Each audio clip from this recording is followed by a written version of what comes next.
समीर भाटी जी, जो star imaging के chairman है, यानी जो टेस्टिंग वेस्टिंग का काम है वो भाटी साहब देखते हैं और कोविड टास्क फोर्स में एडवाइजर के तौर पे भी काम करते हैं। आप सबका बहुत बहुत स्वागत है।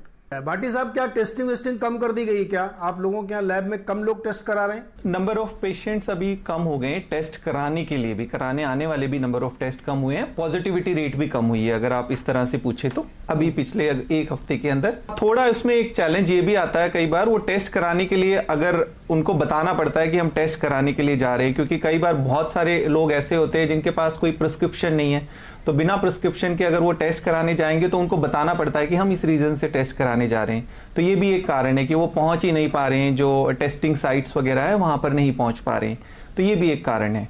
इस वजह से भी जिनको रिक्वायर्ड है टेस्ट कराने के लिए वो नहीं पहुंच पा रहे हैं, और वो जो संख्या है वो काफी कम हुई है अभी टेस्टिंग कराने वालों की।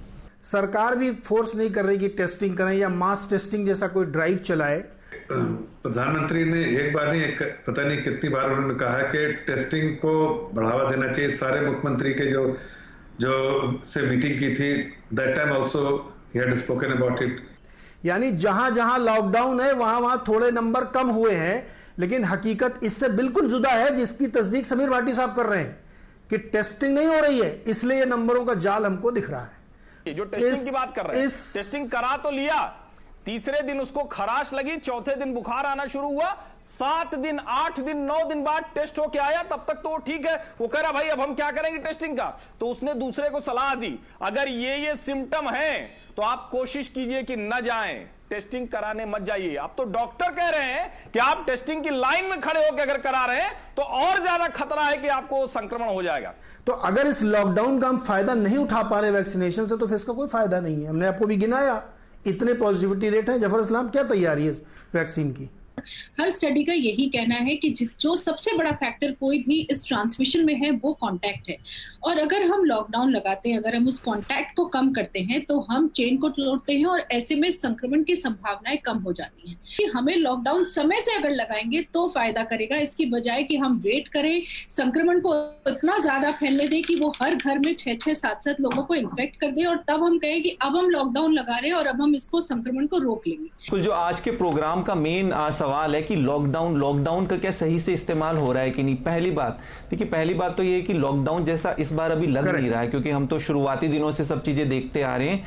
दूसरा, लॉकडाउन में क्या है, जब तक हम प्रिवेंटिव एंड प्रोएक्टिव कोई स्टेप नहीं लेंगे तो उस लॉकडाउन का कोई फायदा नहीं है, ठीक है ना। प्रिवेंटिव स्टेप जैसा डॉक्टर स्वाति ने भी बताया कि भाई शुरुआती दिनों में प्रिवेंटिव स्टेप्स हमारे जो ट्रांसमिशन की चेन को ब्रेक करने के लिए नहीं होंगे तो उसका कोई फायदा नहीं है। चलिए ठीक है, वो वाली बात को हम छोड़ते हैं। अभी फिलहाल हम करंटली क्या करें, ये ग्लोबल पैंडेमिक है, हम बात करें तो रोज नई चेंजेस आ रहे हैं, कॉन्स्टेंटली चेंजेस आ रहे हैं, रोज हम सुन रहे हैं कि नया म्यूटेंट्स आ रहा है और सब चीजें आ रही हैं। तो इसमें अभी जो मुझे महत्वपूर्ण लगती है बात कि देखिए, इसमें सेंट्रलाइज्ड कमांड नहीं होगी तब तक चीजें इस तरह से, जैसे अभी वैक्सीन को भी लेके जो क्योस हुआ है, हौच-पौच हुआ है, जब से वो डिसेंट्रलाइज्ड हुई है, या फिर हम और भी चीजों की जो एसओपी है वो एक जगह से जानी चाहिए। और अभी अगर आप लॉकडाउन की भी बात करें तो 10 राज्यों में लॉकडाउन लग गया, बाकियों में आंशिक लॉकडाउन लग गया है, तो वो चीजें थोड़ी सी क्योटिक है। लॉकडाउन लगने के बाद साथ के साथ हमें वैक्सीन के ऊपर पूरा फोकस करना है, और इसके अलावा जैसा डॉक्टर स्वाति ने भी बताया कि जो कंटेनमेंट जोन बनाए हैं हमने, उसमें 2 कैटेगरीज होनी चाहिए। जहां पर लोग नहीं इन्फेक्ट हुए हैं वहां पर एटलीस्ट वैक्सीनेशन ड्राइव तो एटलीस्ट वहां तक पहुंचे उनके पास। तो इस लॉकडाउन का अगर हमने फायदा नहीं उठाया तो फिर हम उसी दौर पे फिर से आ जाएंगे। और अब जैसे थर्ड वेव की बात भी की जा रही है, वो एक प्रिवेंटिव वाली बात है कि थर्ड वेव को हम प्रिवेंट कर सकते हैं फिलहाल इस सिचुएशन में, अगर हम इन चीजों को प्रोएक्टिवली करेंगे।